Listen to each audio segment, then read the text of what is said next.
Midi au Caire, bonsoir à toutes et bonsoir à tous. Bienvenue pour cette revue de l'actualité d'aujourd'hui, 16 mars 2022. On commence par l'actualité présidentielle avec cette réunion d'importance qu'a tenue le chef de l'État, Abdel Fattah el-Sisi, avec les ministres, Dr Moustapha Madbouli, Premier ministre, mais également les ministres, un nombre de ministres et de responsables.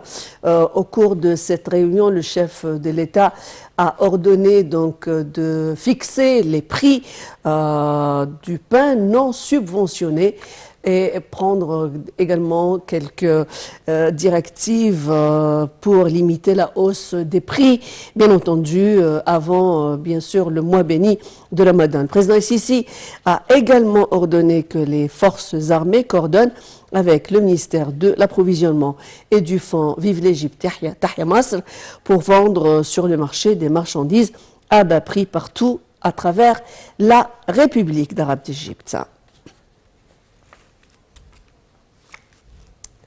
Et pour discuter de l'importance de la fixation des prix, surtout du pain non subventionné, et les directives du président Fattah el-Sisi pour la préparation et les préparatifs donc pour le contrôle des prix et le marché, nous avons le plaisir de recevoir notre analyste économique, docteur Raouf Ghaffar. Bonjour, docteur. Bonjour. Alors, cette réunion est d'une extrême importance car il s'agit de plusieurs directives données par le président. On parlera donc de la fixation du prix du pain subventionné, mais avant tout, je m'attaque à ces directives au ministère de l'Approvisionnement et aussi aux forces armées pour pouvoir organiser et produire, garantir un approvisionnement donc pour les marchandises à un coût modéré pour ceux qui sont donc qui n'ont pas la capacité de pouvoir donc acheter des produits qui sont chers. Parlez-nous de l'importance de cette directive. C'est-à-dire le monde fait face à une situation vraiment je ne veux pas dire unique, mais qui n'arrive pas souvent, c'est-à-dire une guerre. Par conséquent, les prix ont haussé, non seulement en Égypte, mais partout au monde. Et ça, c'est un problème, surtout pour les pays comme les nôtres, qui dépendent malheureusement sur l'exportation, l'importation. Des produits stratégiques et alimentaires, etc. Donc les directives sont venues à temps à cause de deux choses. À mon opinion, premièrement, le mois de Ramadan, il arrive très prochainement et normalement la consommation augmente un tout petit peu. Et l'autre chose, c'est vraiment, il faut empêcher que la flambée des prix monopolise les prix, parce que ça c'est une chose qui n'est pas bonne. Et le président a été toujours, il avait souci au bien du peuple. Il donne une importance extrême ils ont présenté une vie meilleure. Oui, est-ce qu'on peut comprendre, docteur, est-ce qu'on peut comprendre que le prix du pain subventionné va être fixé? C'est ça. Absolument. Ça, nous consommons une grande quantité de pain. Oui. Nous importons une très grande quantité de blé. Donc, il fallait vraiment réguler les prix des produits à partir de blé. Donc, il y a le pain qui est subventionné certainement, on ne parle pas de ça, mais il y a le pain qui n'est pas subventionné, on appelle ça le pain libre, je ne sais pas, et qui était, le prix a commencé à hausser, donc les directives du président étaient très strictes pour les forces armées. Oui, en même temps, pour être au peuple. Oui. Un pain avec un prix raisonnable, affordable à tous. On va essayer d'expliquer au public. Donc, s'il y a une infraction quand il y aura une fixation du prix du pain non subventionné, ça va entraîner des mesures juridiquement. Donc, je veux dire, on va être sous le coup de la loi ici. Absolument. C'est ça ce qui est important en fait. Parlez-nous un petit peu de ce point de vue. Absolument, parce que vraiment, il ne faut pas que les commerçants prennent avantage de la situation. Et ils haussent les prix vraiment sans raison. Alors, c'était vraiment important, comme vous l'avez dit, de non seulement régulariser, mais les mettre sous la loi, de façon à ce que, si jamais il y a un monopole ici ou là, et les prix ils sont plus élevés, et le taux de bénéfice est très élevé, donc les commerçants doivent être vraiment soumis à la loi et prendre leur... Répréhensible. Je veux intervenir ici aussi, du moment qu'on parle de cette question de coût. Le ministère de l'Approvisionnement, donc, va faire une série de contrôles sur ces marchés, n'est-ce pas? Le marché du pain. Et ici, on parle le pain comme symbole, mais en principe, mais le pain, c'est le plus important, docteur Raouf Ghaffar, c'est quelque chose de primordial. Donc, il y aura un contrôle strict et un mécanisme qui va être élaboré pour aussi régulariser et contrôler le prix du pain, n'est-ce pas? Le pain en premier lieu, mais les autres commodités encore, les autres produits encore. Donc, le pain, c'est un modèle, étant donné que c'est la plus grande consommation, mais ça ne doit pas s'arrêter sur le pain.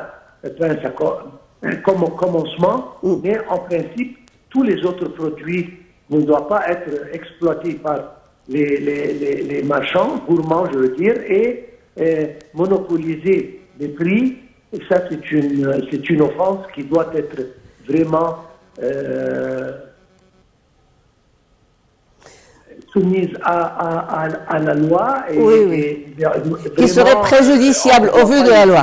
Je parle du deuxième volet de cette intervention du président Fattah el-Sisi d'importance aujourd'hui, c'est d'ordonner donc au ministère de l'Approvisionnement, en coopération avec les forces armées égyptiennes, de produire des denrées alimentaires qui seraient à prix réduit.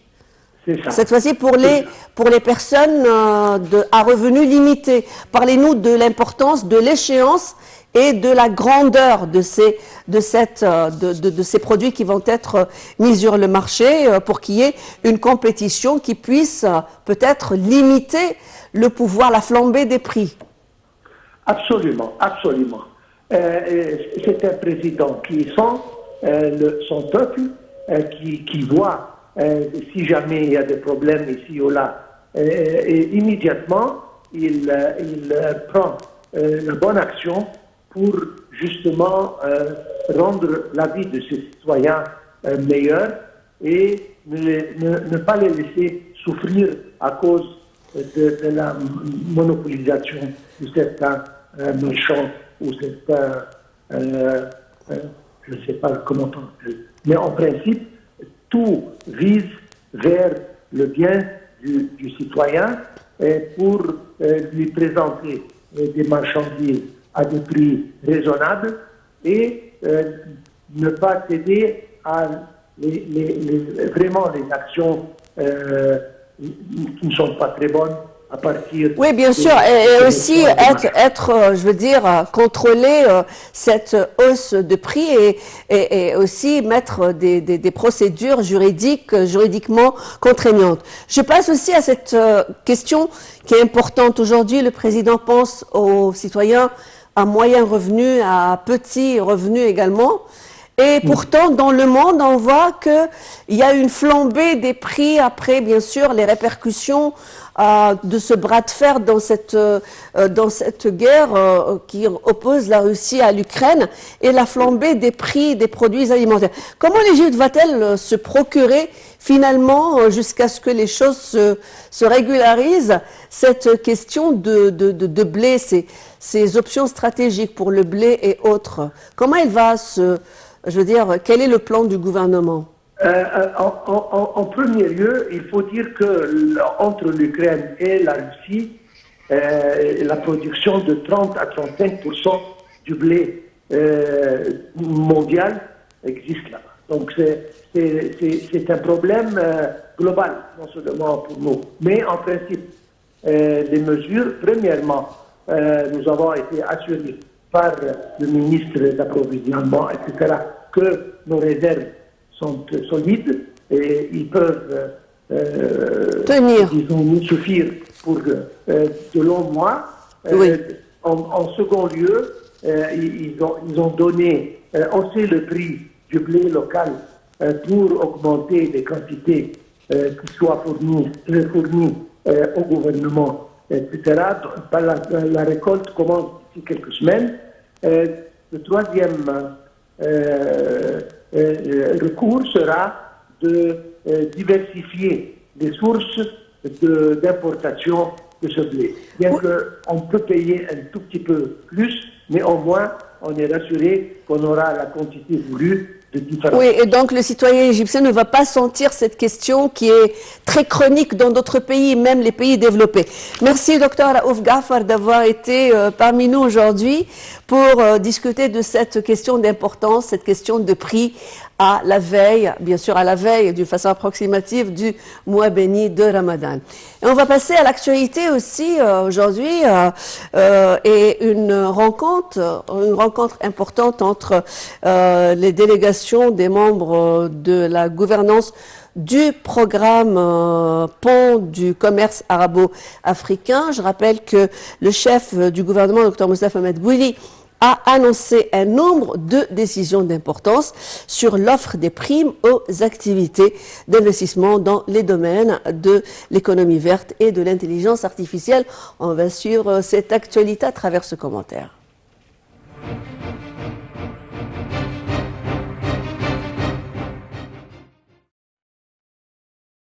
Le Premier ministre Dr Moustapha Madbouli a indiqué que le renforcement de la coopération commerciale et économique avec les partenaires arabes et africains est l'une des priorités majeures du gouvernement, en particulier à la lumière des défis sanitaires, économiques et sociaux qu'affronte le monde entier à cause de la pandémie du coronavirus. Dr Madbouli s'exprimait lors de sa rencontre avec une délégation des membres de la gouvernance du programme des ponts du commerce arabo-africain.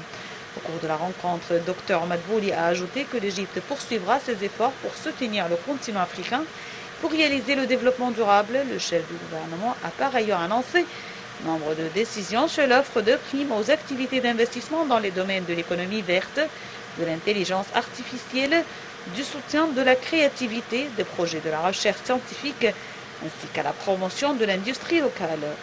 Ces décisions ont pour but d'optimiser le monde des affaires en Égypte, de faciliter les mesures et de mettre de calendrier fixe pour l'achèvement des services présentés aux investisseurs. Ces décisions ont également stipulé la répartition des activités d'investissement de l'arrondissement dans les secteurs de l'électricité, des énergies renouvelables, de l'éducation et des sports conformément à la zone géographique. Le secteur de l'électricité et de l'énergie comprenait des projets de production, de stockage et d'exportation d'hydrogène vert et d'ammoniac.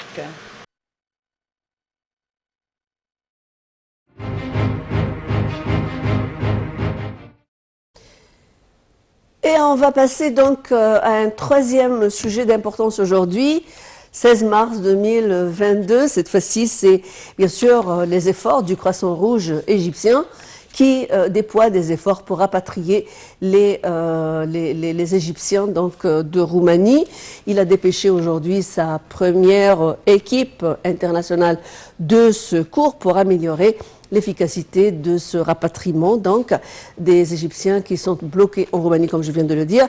Cette équipe doit coordonner ses efforts et coordonner la communication avec les organisations internationales donc pertinentes en Roumanie et également sur les frontières en collaboration avec le Croissant Rouge ou la Croix-Rouge internationale. Le point avec Sarah Al-Maghrabi. Le Croissant Rouge égyptien a dépêché la première équipe internationale de secours pour améliorer l'efficacité du rapatriement des Égyptiens bloqués en Roumanie. Cette équipe doit coordonner la communication avec les organisations internationales pertinentes en Roumanie et sur les frontières en collaboration avec la Croix-Rouge internationale. Notons que l'Égypte accorde un vif intérêt au dossier de la crise russo-ukrainienne, portant de son souci de veiller aux intérêts des Égyptiens partout dans le monde. L'Égypte a fermement condamné la guerre russo-ukrainienne qui a causé des dizaines de morts et des dégâts, tout en appelant les deux côtés à revenir à la table des négociations pour aboutir à une solution équitable. Entre-temps, le ministère d'Approvisionnement et du Commerce intérieur a affirmé le maintien des chaînes d'approvisionnement en blé, conformément aux accords d'importation déjà conclus.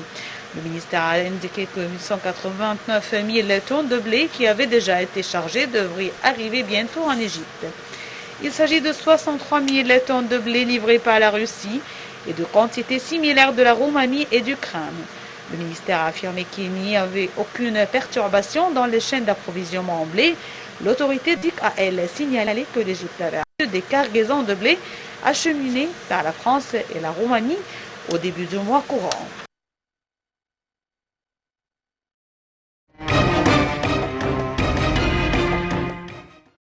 Et on va passer au périple et au voyage du ministre des Affaires étrangères, Sema Chokri, qui est en tournée actuellement, que ce soit en Malaisie, Singapour, Pakistan, et je dois dire qu'il s'est entretenu aujourd'hui en Malaisie avec le ministre de la Défense malaisien, Hisham Eddin Hussein. Lors de sa rencontre, les deux responsables ont étudié la coopération bilatérale entre les deux pays, les moyens de renforcer le travail conjoint sur les différents volets. Monsieur Chokri, nommé président bien sûr de la 27e session de la Conférence internationale des Nations Unies sur les changements climatiques, la COP 27, a rencontré le ministre de l'Environnement et de l'eau malaisien, Tuan Ibrahim. Ils ont discuté des questions qui seront étudiées lors de la conférence. Je rappelle que le ministre des Affaires étrangères a déclaré que cette rencontre tenue à la capitale malaisienne, Kuala Lumpur, a porté sur les moyens de booster cette coordination entre les deux pays, notamment en ce qui concerne les changements climatiques et leur impact négatif sur les pays en voie de développement surtout. Le chef de la diplomatie égyptienne effectue actuellement une tournée asiatique, le menant en Malaisie, à Singapour, en Indonésie et au Pakistan.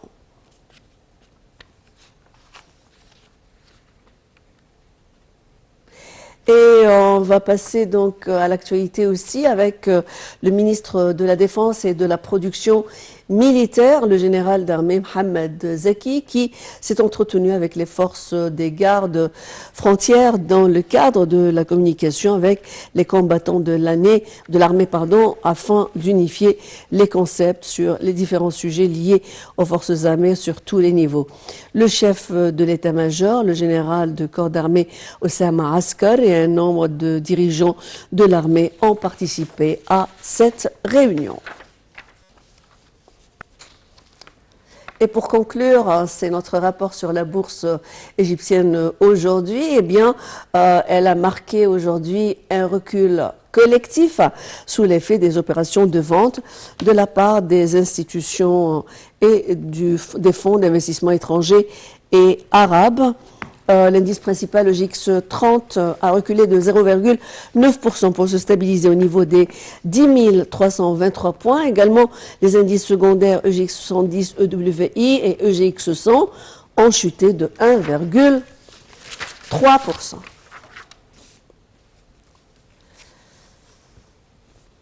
C'est la fin de ce Midi au Caire. Merci pour votre attention. L'information continue évidemment sur Nile TV International. Bonne fête à toutes les femmes.